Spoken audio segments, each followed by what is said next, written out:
Hamın yaxşı fincan yancarlığı önünde. Çay içerisinde. 3 tane oğlum var. Netip barasal öyle içer. Subuhun kudüs Rabbul meleketi ve ruh.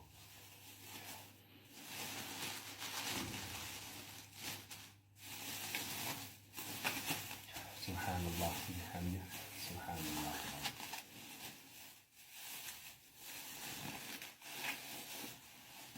Allah Teala insan bendesinden söyleyen da ak yürekle didarlaşmaktır. Amin.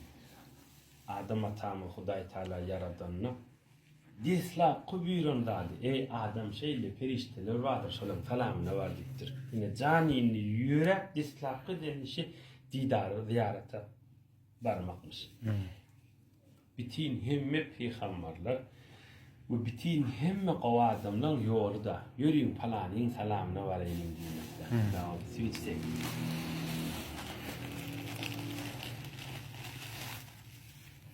Köyneden gelen sünnet, kavadımdan yolu üyde varından soğuk vermek. Aha. Sadalıktan soğuk vermek. Gelen mihmana. Çay suğu koyunda da bazıları yortmasızlık koy.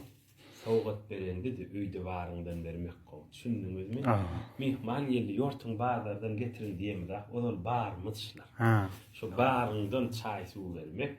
Bağırından soğuk vermek şu sünnet. Kol düşündünüz mü? O sadalık bereketi oluyor. Subuhun kudüs Rabbul meleketi ve ruh. Ya nur ya Allah.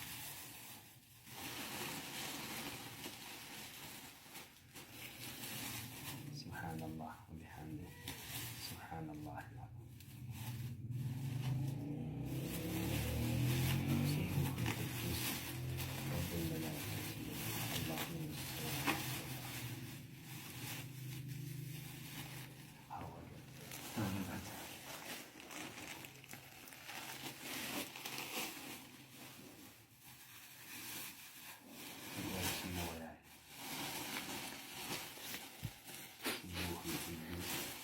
Rabbul meleketi ve ruh. Ya nur ya Allah.